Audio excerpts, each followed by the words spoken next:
नमस्कार दोस्तों, और कैसे हैं आप। एक बार फिर आपका स्वागत है स्वयं की रहस्यमयी दुनिया में। चलिए आज की कहानी स्टार्ट करते हैं। मोहन के सभी दोस्त केदारनाथ के लिए जा रहे थे। मोहन की भी बहुत इच्छा थी कि बाबा केदारनाथ के दर्शन करें, पर उसकी आर्थिक स्थिति ऐसी नहीं थी कि वह उन लोगों के साथ जा पाए। उसने ये बात अपनी पत्नी को बताई। पत्नी ने हंसकर उससे कहा कि देखिए, हमारे पास यात्रा के पैसे नहीं, तुम जाओगे कैसे? अपने किसी दोस्त से मदद मांग लो। मोहन ने एक एक कर सभी मित्र से कहा, क्या आप मेरी मदद करेंगे केदारनाथ जाने में? लेकिन सबने ना में सिर हिला दिया। उन्होंने कहा कि हमारे पास पर्याप्त अपने लिए ही भाड़ा है। मोहन निराश हो गया। उसने फिर अपनी पत्नी को बताया कि कोई भी मेरा मित्र मुझे पैसे देने के लिए तैयार नहीं है, जिससे कि मैं बाबा केदारनाथ के दर्शन कर पाऊं। लेकिन मैं तुम्हें एक बात बताऊं, मेरी दिली इच्छा है कि मैं बाबा को एक बार देख के जरूर आऊं। पत्नी बोलती है कि जब तुमने ठान ही लिया है तो बाबा के दर्शन करने जाना ही है, तो क्यों ना तुम पदयात्रा करो और शायद बाबा हमारी बात सुन लें। इतना सुना था कि उसका उत्साह और बढ़ गया। एक तय समय हुआ और जब तक उसके सारे मित्र चले गए थे और उसने भी चलने की ठानी और चलने के लिए निकल पड़ा अपने घर से। पैसे तो थे नहीं उसके पास, तो वो पैदल ही चलता रहा। चलते चलते चलते चलते लगभग 6 महीने गुजर गए। तब तक उसके मित्र काफी दिनों पहले ही केदारनाथ के दर्शन करके आ गए थे। जब वह पहुंचा, वहां देखता है कि पंडित जी मंदिर के कपाटों के द्वार बंद कर रहे थे और उसके सामने ही जब कपाट बंद किए जा रहे थे तो उसने पंडित जी से कहा, पंडित जी, मैं 6 महीने से यात्रा करके किसी तरह से बाबा के दर्शन करने के लिए आया हूँ। आपसे हाथ जोड़ के निवेदन कर रहा हूँ कि एक बार मुझे दर्शन करने दीजिए। लेकिन पंडित जी ने कहा कि ये यहाँ का नियम है, एक बार जब कपाट बंद हो जाते हैं तो दोबारा नहीं खुलते। अब तो बस 6 महीने बाद ही खुले। उसने बहुत मिन्नतें की, लेकिन पंडित जी ने नहीं सुनी। अब अंधेरा होने लगा। वह बहुत निराश हो गया कि शायद भोलेनाथ मुझसे नाराज है और सोचने लगा, मैंने उससे ऐसा कौन सा बुरा कर्म किया है जिससे भोले बाबा इस जन्म में मुझसे नाराज है। हताश, निराश, थका हुआ, कपड़े फट गए थे और अब भूख भी बहुत लगी थी। वो सोचने लगता है क्या होगा। देखता है अंधेरा और बढ़ जाता है। सभी लोग वहां से चले गए थे। पंडित जी बोल के गए थे लास्ट टाइम कि अब यहाँ कोई नहीं होगा, 6 महीने बाद सब वापस आएंगे। बर्फ पड़ने वाली है, जल्दी यहाँ से निकल जाओ। वो सोचने लगा फिर कि मैं कैसे वापस जाऊंगा और अपनी पत्नी को क्या मुंह दिखाऊंगा।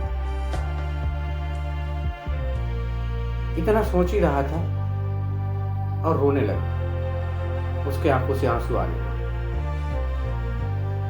अब अंधेरा हो चुका था, घोर सन्नाटा छा गया और आसपास कोई दिखाई नहीं दे रहा था। वो वहीं पास में बैठ जाता है।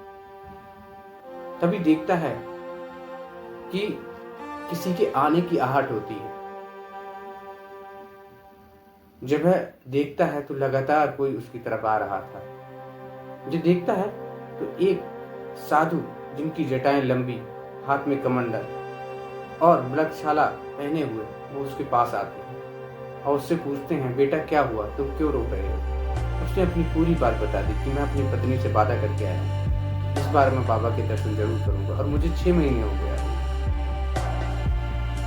वो पहले तो उससे खाना देती और एक शॉल भी देती, कहते हैं इसे ओढ़ लो, और वो खाना खाता है। बाबा बहुत प्यारी बातें कर रहे थे।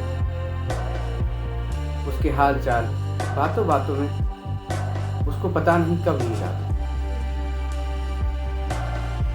अब बाबा ने उसे बोला था नींद आने से पहले कि तुम्हें इतनी आस्था है, भगवान में इतना विश्वास है, तो बेटा चिंता ना करो, सुबह मंदिर के कपाट जरूर खुलेंगे।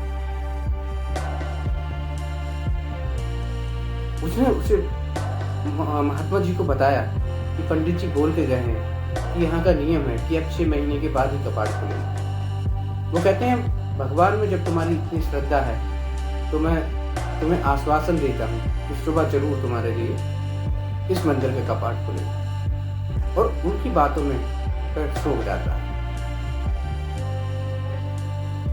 जब सुबह आँख खुलती है तो वह देखता है पंडित जी अपनी पूरी मंडली के साथ वहां आ जाते हैं और उसकी तरफ देखते हुए बोलते हैं, क्या तुम यहां से गए नहीं थे? वो कहता है, पंडित जी आपने तो कहा था ये दरवाजे अब 6 महीने के बाद ही खुलेंगे, लेकिन ये तो आप सुबह ही आ गए। वो बोलते हैं हंसकर कि मैं आज पूरे 6 महीने के बाद आया हूं। क्या तुम 6 महीने से यहीं पे थे? इतनी ठंड में, इतनी भूख में तुम जिंदा कैसे रहे? बताओ तुमने ये कैसे किया? फिर उस आदमी ने बताया, उसने सपने में आई जो बाबा ने उसे बताया था वो पूरा वृतांत उसने सुना दिया कि कैसे एक बाबा आए थे, उन्होंने उसके सिर पर हाथ रखा। पंडित जी की आंखों में आंसू थे। बोले, मेरा पूरा जीवन यहाँ पे बीत गया है, लेकिन तुम्हारी सच्ची लगन श्रद्धा से तुम्हें बाबा ने आकर स्वयं दर्शन दिए। तुम धन्य हो। कहानी तो बस इतनी ही थी दोस्तों, लेकिन यहाँ भगवान या अपने काम में अगर श्रद्धा होगी तो देखा उस मोहन की तरह भगवान खुद ही मिलने आ गए उससे। तो दोस्तों मेहनत करते रहिए, आगे बढ़ते रहिए।